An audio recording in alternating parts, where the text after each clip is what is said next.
Richards. But let's move into midfield because they have Brendan Aronson listed as a midfielder, Johnny Cardoso, who's probably our only true 6 in this group. You got Luca De La Torre. You don't consider Cardoso? No, I just think he doesn't have enough to cover space to be a lone 6. So you think there'd be a double pivot then, a double 6? I think you need double 6s if you play with Cardoso. I mean, even Alan Senora, those two in particular just don't have the pace to play as a lone 6. Same with Luca De La Torre, who's more of an 8.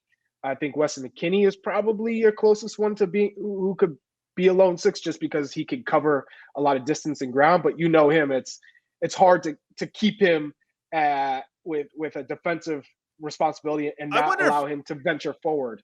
I bet you Yunus Musa, who also got called in, could probably sit there, but his instincts are to probably, get forward and take the space and exploit that space. I just feel like we're going to have a lot of the ball, though, Heath. We're going to have a lot of the ball. So exactly. Offensively, he likes to come back and get the ball in that 6 spot. He's comfortable because he can drive it. He's also comfortable with pressure. Wait, who are you talking about?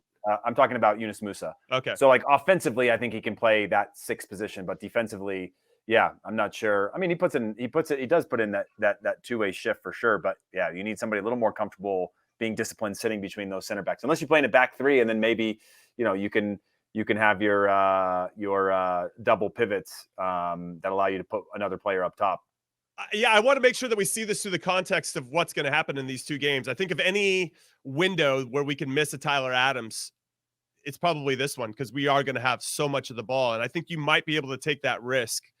And we have to win our group to make sure we book our ticket to the Nations League semifinals, which is important. And I think we will do the job no matter really who's out there. I just think we have that much talent and depth, and this roster obviously is very strong.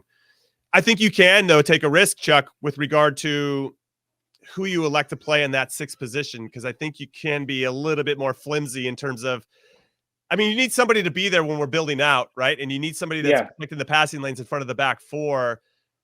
But I don't know if these teams, Granada and El Salvador, are really going to hurt us. It's more just about being switched on in transition, right? Because they might have 1 or 2 guys that can hurt you if we're committing too many numbers forward. So there's going to have to be a little bit of that discipline to make sure we don't overcommit. Well, I think if you're playing a back 5, even if you're playing with 4 in the back, we've seen Weston McKennie play in that double pivot alongside Tyler Adams for Leeds. So he's played the 6. He's played it at Schalke. He's played it with Juve a little bit. He's played it most recently with Leeds. So I think he'll be comfortable in that spot. And we're talking about Granada. The U.S. are going to possess it's going to be 80-20 possession, 75-25. So I think in that case, you get most of your players who are comfortable in the ball. And that's how it should be in CONCACAF for majority of the matches. You keep the ball, we keep possession, and you get your creative players on the ball to unlock these defenses who are sitting back. And you play with 2 defensive midfielders. I think Weston McKennie and Yunus Musa right now are probably your top 2 who sit back. And then in front of them, that's when you get creative. That's when you start to come up with these ideas. Is it a Gio Reyna, who is – I watched him play in that Champions League match versus Chelsea on the road. He came in as a early substitute because of an injury. And I thought he was one of the better players on the ball, especially in tight spaces. You running him in the camp, play him. Let's see what he can do in that role. You could also try Christian in that role again, see how that works. But ultimately, this is, I think, an opportunity to try a 10 in that role and see what that looks like. A creative player who's comfortable on the ball, who's aggressive, and see what that looks like for the future. Okay.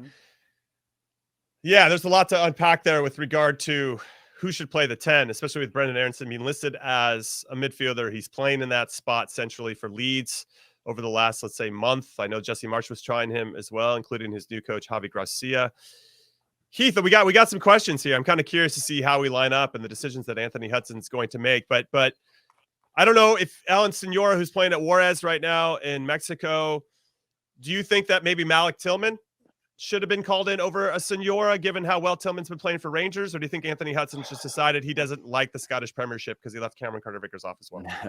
I don't know. I mean, the upside is that there's nothing controversial in here. Now, there's players up for debate, but there's nothing controversial. And that's the thing that I like about where we're at now with players playing. the age of the players, the quality of experience that we have, is that you can debate all we want about should this player be called in over this player, but there's nobody being brought in that somebody else is being left out of because they're at an undeniable level. Now, I do think Malik Tillman probably feels a little bit screwed in this one because when he plays, he has been very good, noticeably good. But yeah, I actually quite like this roster, and maybe you can swap one or two players out, but none of them that I think are significantly changing the dynamic of this group. Malik Tillman, just so everybody knows, 7 goals and 4 assists and under 1,600 league minutes so far in the Scottish Premiership. So something to keep in mind.